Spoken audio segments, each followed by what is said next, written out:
আসসালামু আলাইকুম। বরাবরের মতোই আজকে একটা নতুন লিসন। এই লিসনটা হচ্ছে আপলোডার্স আমাকে ইনবক্সে মেসেজ করে এবং কমেন্টে জানায় যে ভাই আমার এইটা কিভাবে সমাধান করা যায়। তো এই প্রবলেম সলভিং নিয়েই এই একটা টিউটোরিয়াল করা হয়েছে এটা। মোশাররফ ভাই এখানে লিখছিল একটা স্যাম্পল দিছে যেখানে একটা ডেট এবং টাইম একসাথে আছে। এইটাকে সেপারেট করতে হবে। এই যে স্যাম্পল দিয়ে দিয়েছে এখানে 2023 12/1 এবং এখানে যে টাইম ফরম্যাটটা দিয়েছে এইভাবে করতে হবে। এটা কিভাবে করা যায়, কি সূত্র, তো এইটা নিয়ে আমি আজকের এই টিউটোরিয়ালটা। তো আপনারা দেখতে থাকুন তাহলে বুঝতে পারবেন, এটা হয়তো আপনার কাজে লাগতে পারে আজকে শিখে রাখলে। তো চলুন দেখি আমরা কিভাবে এই কাজটা করতে পারি। এখানে প্রথমে দেওয়া হচ্ছে সাল, মাস, এরপর হচ্ছে ডেট, এরপর হচ্ছে টাইম, মিনিট, এরপর সেকেন্ড। তো এইটাকে আমরা কিভাবে এখানে মডিফাই করব, এখানে স্যাম্পল অনুযায়ী তার এখানে যে স্যাম্পলটা দেওয়া আছে এইভাবে হাইপেন দিতে হবে, এরপর হচ্ছে টাইমের মাঝখানে স্টো দিতে হবে। তো এইটাকেই আমরা এখানে করব। দেখা যাক এটা কিভাবে করা যায়। তো আমরা প্রথমে এই সেলটাকে সিলেক্ট করে নেব, যেহেতু আমরা এই সেলটাতে কাজ করব। তো প্রথমে আমরা সর্বপ্রথম ফর্মুলা লেখার পূর্বে আমরা ইকুয়াল সাইন দেব, LEF লেফট লেখার পরে ট্যাব বাটনে ক্লিক কিবোর্ড থেকে। এরপরে বলছে যে এখানে হচ্ছে টেক্সট, আপনাকে টেক্সট সিলেক্ট করতে বলছে। এখানে টেক্সট আমি সিলেক্ট করে দিলাম। এখান থেকে কমা দেব, এখানে যে বলছে কমা দেওয়ার কথা। তো আপনারা যদি ফর্মুলার এখানে ইনস্ট্রাকশনটা বুঝতে পারেন তাহলে আপনার জন্য ফর্মুলা একদম সহজ হয়ে যাবে। এটা মুখস্থ করার কিছু না, স্টেপ বাই স্টেপ আপনাকে একটার পর একটা কন্ডিশন দেবে, এগুলো ফিল আপ করে নেবেন। তো প্রথমে আমরা টেক্সট সিলেক্ট করে দিছি। এরপর বলছে নাম্বার অফ ক্যারেক্টার্স, আমরা কত ক্যারেক্টার্স নেব। এখানে যে সাল দেয়া আছে 2023, এখানে আছে 4টা সংখ্যা। তো উপর লিখে দিলাম, এরপরে ফার্স্ট ব্র্যাকেট দিয়ে দিলাম। এখন আরো ফর্মুলা নিতে হবে স্টেপ বাই স্টেপ। যেহেতু আমার অনেকগুলো এখানে টেক্সট আছে এই জন্য আমার স্টেপ বাই স্টেপ প্রত্যেকটার জন্য আলাদা আলাদা ফর্মুলা নিতে হবে। তো এই ফর্মুলার জন্য আমরা এরপরে দেব হচ্ছে এন্ড সাইন। এন্ড সাইন দেওয়ার পরে আমার এখানে হাইপেন অ্যাড করতে হবে, যেহেতু এন্ড ডাবল কোট হাইপেন, এরপর হচ্ছে ডাবল কোট এন্ড। এটার মানে হচ্ছে আমি এন্ড দিয়ে এই যে ডাবল কোট, যে কোনো এক্সট্রা টেক্সট অ্যাড করতে গেলে দুই পাশে ডাবল কোট দিয়ে মাঝখানে যে হাইপেনটা দিছি আমি এখান থেকে সালটা আলাদা করার জন্য আমি এখানে একটা হাইফেন দিয়ে দিচ্ছি। এরপর লিখবো মিড ফাংশন, MID। তো মিড লেখার পরে এখানে বলছে টেক্সট সিলেক্ট করতে, আমরা টেক্সট সিলেক্ট করে দিলাম। এরপর কমা দেব, কমা দেওয়ার পরে এখানে স্টার্ট নাম্বার, যেহেতু এর আগে আমি 4টা নাম্বার নিছি এখন 5 থেকে স্টার্ট। এখানে 5 লিখে দিলাম, লেখার পরে কমা। এখানে কয়টা নাম্বার ক্যারেক্টার্স নেব, যেহেতু মাস আমরা 2টা সংখ্যার ভিতরে আমরা 2 দিয়ে দেব। এরপর হচ্ছে ফার্স্ট ব্র্যাকেট। ফার্স্ট ব্র্যাকেট দেওয়ার পরে আমরা যেহেতু আমরা হাইপেন অ্যাড করব সেই জন্য আমরা আবার এন্ড সাইন দেব, double quote hyphen double quote and. And দেওয়ার পরে এরপর হচ্ছে আমরা আবার হচ্ছে তারিখ যেহেতু নেব এই জন্য আবার মিড ফাংশনটা লিখবে MID। এখানে এন্ড দেওয়ার পরে MID লেখার পরে ট্যাব বাটনে ক্লিক করব। এখন আমার নেওয়া হচ্ছে সাল এবং মাস, এরপরে আমরা নেব হচ্ছে তারিখ। এখানে তারিখ দেওয়া আছে কত, 15 তারিখ। এই তারিখটার জন্য আমরা এই সেলটাকে আবার সিলেক্ট করে দেব। সিলেক্ট করার পরে কমা বাটনে ক্লিক করব। স্টার্ট নাম্বার তো আমরা 5 পর্যন্ত নিয়ে গেছি, যেহেতু এখানে 5 স্টার্ট ছিল।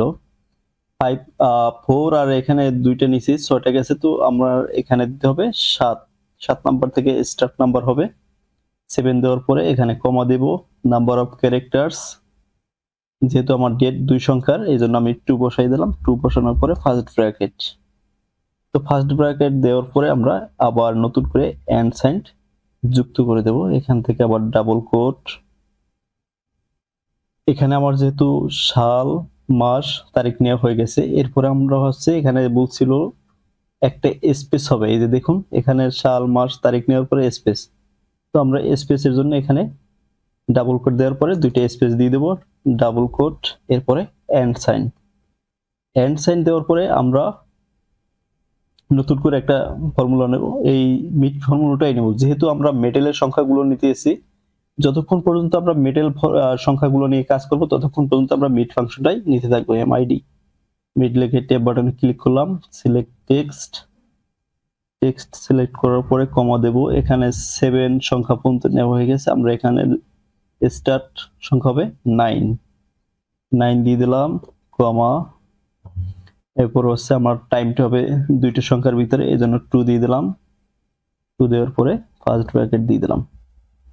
এখন হচ্ছে আমাদের আবারও এন্ড সাইন দিতে হবে, যেহেতু আমরা টাইমের মাঝখানে s2 বসাবো। And double quote s2 double quote, এরপর হচ্ছে এন্ড। তো তো এন্ড সাইন দেওয়ার পরে আবার আমরা লিখবো মিট, MID, মিট। এখানে আমার আওয়ারের টাইমটা নেওয়া হয়েছে, এরপর হচ্ছে মিনিট। মিনিট আছে এখানে কত 37, এটার জন্য আবার মিট ফাংশন লিখলাম, এখানে আমি সিলেক্ট করে দিলাম, সিলেক্ট করার পরে কমা, এখানে স্টার্ট সংখ্যা দিয়েছিলাম 9, এখানে দেব 11, যেহেতু আমরা দুইটা করে সংখ্যা নিচ্ছি। 11 দেওয়ার পরে এখানে টেক ক্যারেক্টার্স নেব, নাম্বার অফ ক্যারেক্টার্স 2, যেহেতু দুইটার ভিতরে টাইম হয় দুইটা সংখ্যার ভিতরে, যেন 2 নিলাম। এরপর হচ্ছে ফার্স্ট ব্র্যাকেট, এরপর হচ্ছে and sign, and sign double quote is to double quote, এরপর হচ্ছে এন্ড। এখন হচ্ছে এন্ড দেওয়ার পরে আমার যেহেতু এখানে 11 পর্যন্ত নেওয়া হয়ে গেছে, এখানে হচ্ছে সাল, মাস, তারিখ, এরপর হচ্ছে দিন, এরপর হচ্ছে টাইম যে নেওয়া হয়েছে, টাইম নেওয়ার পর হচ্ছে মিনিট নেওয়া হয়েছে, এরপর সেকেন্ডের জন্য লাস্ট সংখ্যা এখানে যে 10 দেওয়া আছে, এটি নেওয়ার জন্য আমরা যেহেতু একদম পিছনে গেছে, এতক্ষণ আমরা মিড ফর্মুলা নিয়ে কাজ করছি, এটা যেহেতু রাইট সাইডে আছে, এখন আমরা রাইট ফর্মুলা নেব, RIGST। রাইট লেখার পরে এখানে ট্যাব বাটনে ক্লিক করব, এই যে টেক্সট সিলেক্ট করে দিলাম, এরপর হচ্ছে কমা, নাম্বার অফ ক্যারেক্টার্স কয়টা, দুইটা, তো রাইট সাইডে দুইটা সংখ্যা আছে, এরপর 2 দিয়ে দিলাম। ফর্মুলাটা যদি একটু বড়, কিন্তু বুঝতে পারলে অনেক সহজ, এটা বড় কিছু না। অনেকে যখন আমরা প্রথম ফর্মুলা শিখি যে এত বড় ফর্মুলা কিভাবে লিখবো, এটা কঠিন কিছু না, যখন বুঝে বুঝে করবেন একদম সহজ হয়ে যাবে। তো আমাদের ফর্মুলা লেখা শেষ, এখন এন্টার বাটনে ক্লিক করে দেব। দেখুন এই যে বছর, মাস, দিন, এরপর হচ্ছে টাইম, মিনিট সবগুলো এসে পড়ছে। এখানে আসার পরে আমরা যখন নিচে পেস্ট করবো, এটার জন্য হচ্ছে এই যে এখানে প্লাস সাইন আসার পরে ডাবল ক্লিক করে দেব, একদম নিচ পর্যন্ত পেস্ট হয়ে গেছে। এখন দেখুন আমার স্যাম্পল অনুযায়ী যে তার রিকোয়ারমেন্ট ছিল এখানে স্টার্ট ডেট, এই ডেটটারে আমি তার এই ফরম্যাটের সাথে মিল করে দিয়ে দিচ্ছি। এই যে হচ্ছে তার ফরম্যাটটা ছিল প্রথমে, এইটা ছিল তার হচ্ছে রিকোয়ারমেন্ট। এই অনুযায়ী আমি এই টিউটোরিয়ালটা তৈরি করলাম, যাতে ভাইয়ের পরবর্তীতে আর কোনো সমস্যা না হয়। এই কাজটা যদি আমি তার ইনবক্সে সেন্ড করছিলাম, হয়তো বুঝতে পারে নাই, আবার কমেন্ট করছে, যার কারণে আমি এইটার জন্য ফর্মুলা তৈরি করে দিলাম। আশা করি ভাইয়ের জন্য অনেক হেল্পফুল হবে। এরকম যদি আপনাদের আরো কারো ভিডিও দরকার হয় বা কারো কাজের কোনো সমস্যা হয়, তো জানাতে পারেন। অবশ্যই আমি যদি সময় পাই এরকম টিউটোরিয়াল করে আপনাকে আমি সেন্ড করব, যাতে আপনার কাজের কোনো প্রবলেম না হয়। তো আজকে এই পর্যন্তই, সবাই ভালো থাকবেন। আর এই ভিডিওগুলো আপনার প্রোফাইলে শেয়ার করে রাখবেন। যদি কখনো ভুলে যান, তাহলে আপনার প্রোফাইল থেকে খুঁজে বের করে এটা দেখে আবার পুনরায় রিভিউ করতে পারবেন। সবাইকে ধন্যবাদ। আসসালামু আলাইকুম।